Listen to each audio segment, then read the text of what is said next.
Good evening and welcome into Two Man Game on ClaibsOnline.com. I am Matthew Rocchio. That is my partner, Bob Ramsey. And if you haven't heard the podcast before, we talk a little basketball, usually a lot of slew, a fair amount of NBA. Today's going to be a fairly NBA-centric show. It's going to be a short one.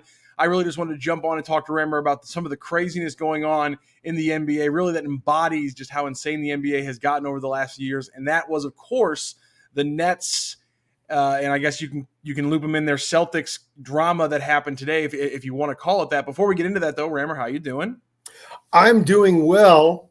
There's a lot of hand wringing going on all over the world of sports, but as you point out, in particular in the NBA, we could have come on and just picked a sport and talked about whatever's going on today in that sport, except maybe baseball.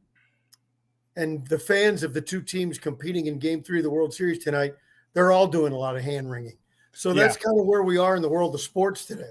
Absolutely. And if you weren't completely caught up, essentially here's what happened earlier today. The Nets yesterday barely survived, almost gave up a 30-point lead to the Pacers, did win the game, but despite getting that win, their second win of the season, the Nets fired head coach Steve Nash earlier today. I'm going to go off the beaten path a little bit because this is what I just find funny about this. The next beat in what happened is that, because it happens, right in the middle of the day, live television is going on. Stephen A. Smith says and tweets out and said on television, I think Ime Udoka needs to be the next Nets head coach. And everyone freaks out because, again, let's give some background here. Ime Udoka was suspended by the Celtics for the entire season for violation under the employ. Yes, for a violation of team rules for a relationship with a fellow staffer. We'll get into a point about that here a little bit later. So he's suspended by the Celtics, and so everyone's like, Stephen A. Smith, you're crazy. This isn't going to happen. Come on now. You can't just hire a coach who's suspended by a team and expect him to coach that year. That would be weird. That would be so freaking weird. Not in the league. Then, of course, like 40 minutes later, Shams Charania from The Athletic and Stadium tweets out that no, that's exactly what's about to happen here. And from there on, I've been trying to get my head completely around all this. This is, just another chapter in what has been an insane number of months for the Brooklyn Nets. I mean, you go back to the summer and you have Kyrie wanting to leave. They can't get rid of Kyrie, so Kyrie stays. Then you have KD wanting to leave, and they can't find the right deal for KD. I think it's a little bit different. I think you can fairly say that no one wanted Kyrie, whereas you couldn't get the right deal for KD. And then you have KD fairly publicly saying that he wants a different head coach than the one that he already handpicked when he got there in Steve Nash. And now you have the actual firing of Nash and the hiring of Ime Udoka. And then, of course, there is the Udoka part, which is he was suspended for the Celtics for a consensual relationship. I do want to say this is a great point. This was pointed out by at HP Basketball, who's a great follow on Twitter if you love the NBA. And he pointed out a Shams Charania article on The Athletic that pointed out a very little noted point from that story, which was simply that while the relationship started out as consensual, the reason why the Celtics started an investigation was because the woman who the consensual relationship was with reported that she started receiving unwanted comments from Ime Udoka. And that's when the actual investigation from the Celtics started, and then they found out what happened and they suspended him. Mm-hmm. So I do think that's an important little nugget in a well-reported story by Shams Charania when you now look at the fallout of a suspended coach now coming off of the suspension bench, if you will, to coach a completely different team, 7-8 games into the season. And you've been around a long time, Rammer. I don't even know if you've seen something like this. No, I haven't. You unpacked a lot there. Let's go back step by step. Kyrie, this is just talk show stuff, but that's kind of what we do, right? Would the Lakers rather have him than Russell Westbrook? Probably. I'm just curious. I just wanted to get your thoughts on that. Okay, next. Straight basketball? Yeah. Next topic. Yes. Durant handpicks a coach. Was there ever a point in this last however long this took to put together, 24, 48, 72 hours, whatever it is, that somebody wearing a suit and tie with Brooklyn looked at Kevin and said, "You picked him." No, I know, because I mean, I just don't think that anyone in that organization has any backbone. That's my point. Yeah, I think you're 100 Except percent right. except they have the backbone to kind of weasel another coach, although I'm sure that actually helps Boston.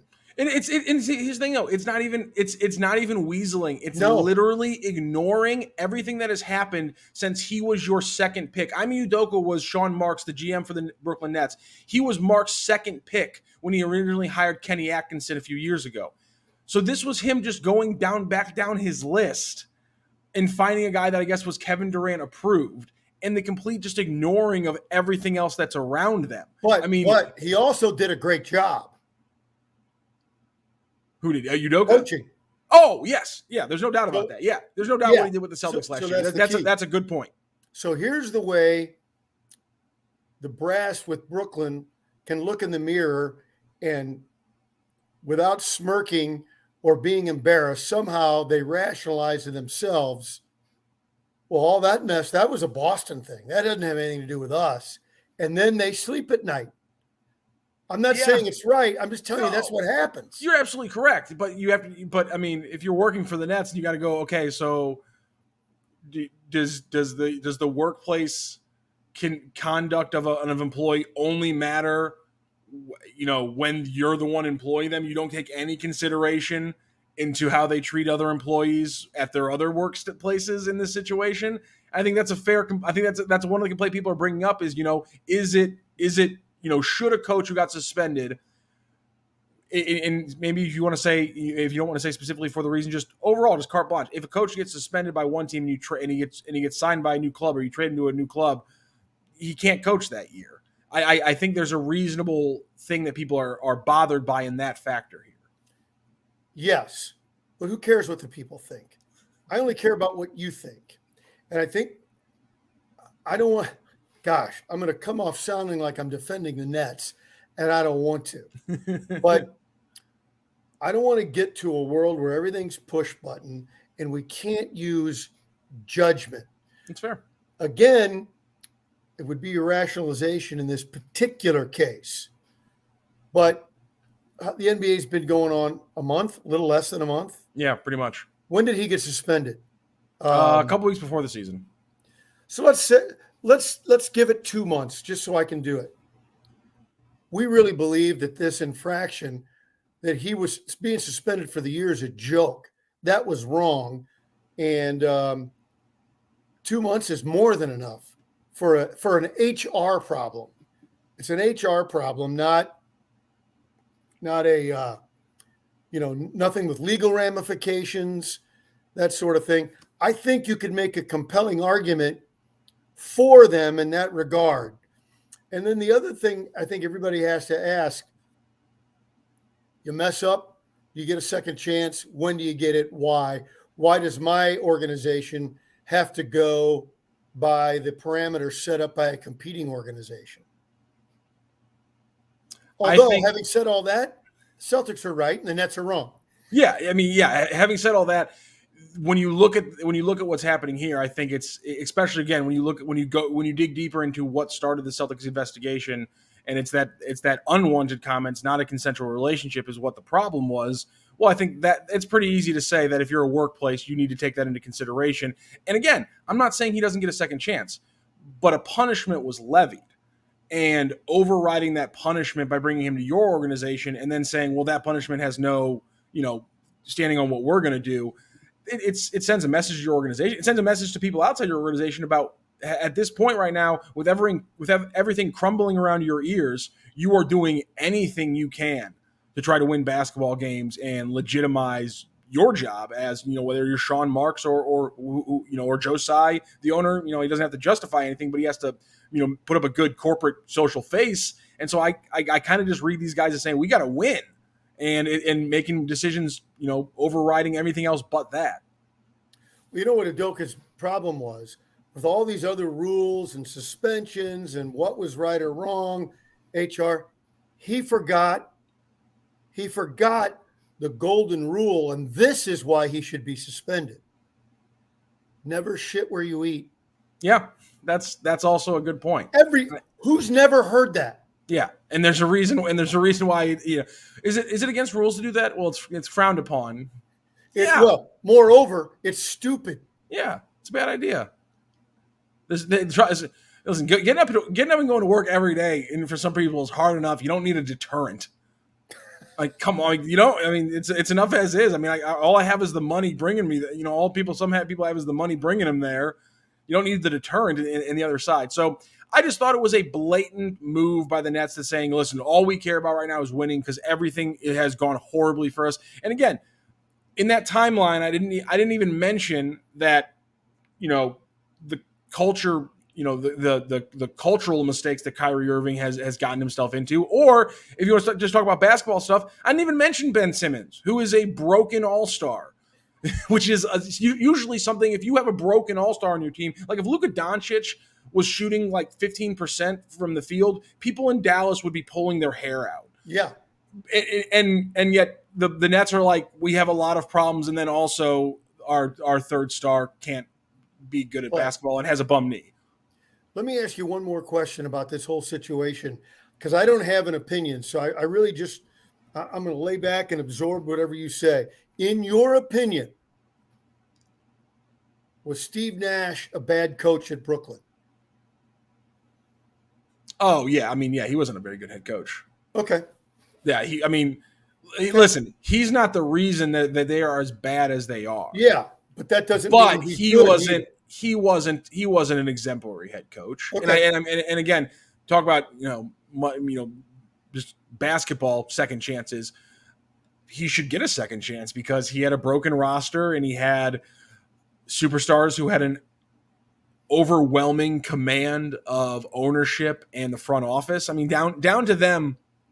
And I'll say this right now: the Brooklyn Nets sealed never winning a championship with the Durant-Irving combination the moment they listened to Durant and Irving and picked DeAndre Jordan over Jared Allen.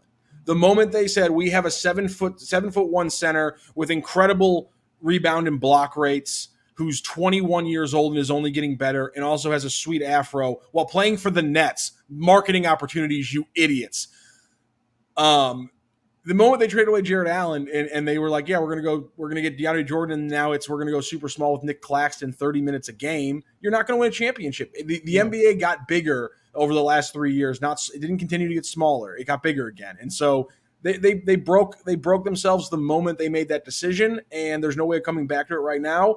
And at this point, I'm just wondering what jerseys Kyrie and Kevin are wearing in 2023. And I don't know if I mean next season or the trade deadline. Yeah, even this year.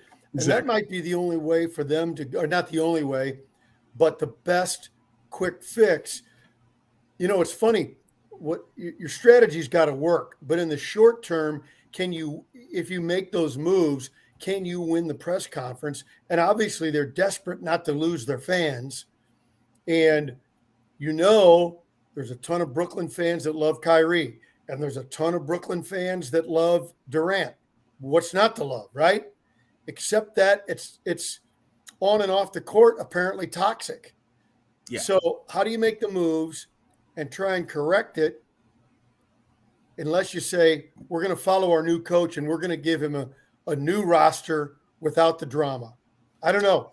Also, very rarely can sports predictions about an entire sport and where it's going go so wrong so quickly. It was probably like 6 months ago where you or we were in a conversation and somebody asked me if I think that star power in the NBA has gone too far. And I was like, no, it's a good thing. Everyone loves the stars. You hear from them all the time. They put together championship teams. It's a good thing. I was wrong. I was very, very wrong. The fact that LA and now Brooklyn are both dealing with situations of stars who have too much power in the front office when it comes to personnel decisions, as well combining it with stars who don't have that killer mentality game in and game out, and in Anthony Davis or a Kyrie Irving, and or injury problems or just structural problems as basketball players and Ben Simmons or Russell Westbrook. It's there's just basketball. There are very similar problems. It's much worse in Brooklyn, obviously,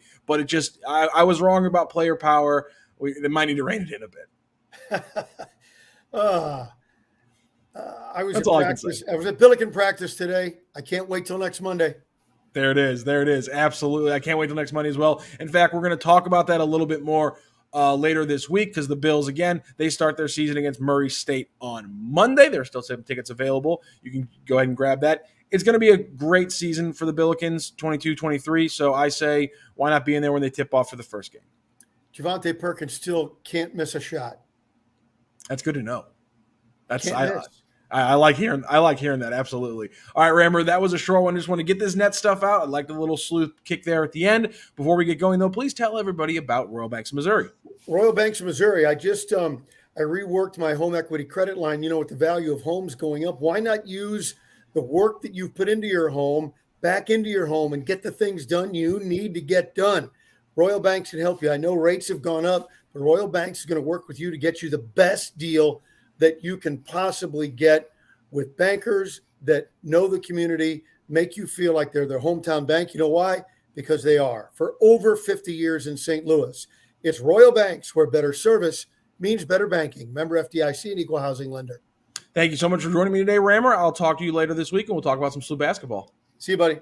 See you later. St. Louis Acura has an unbeatable selection of new cars arriving daily, like the all-new 2023 Acura Integra. We also have a great selection of over 200 pre-owned and factory precision courtesy vehicles with finance rates as low as 1.9% for 36 months with approved credit. And we've added Saturday service hours to our newly renovated service facility. Don't forget, we'll buy your vehicle here at our dealership or from the convenience of your home. St. Louis Acura, better than ever for you.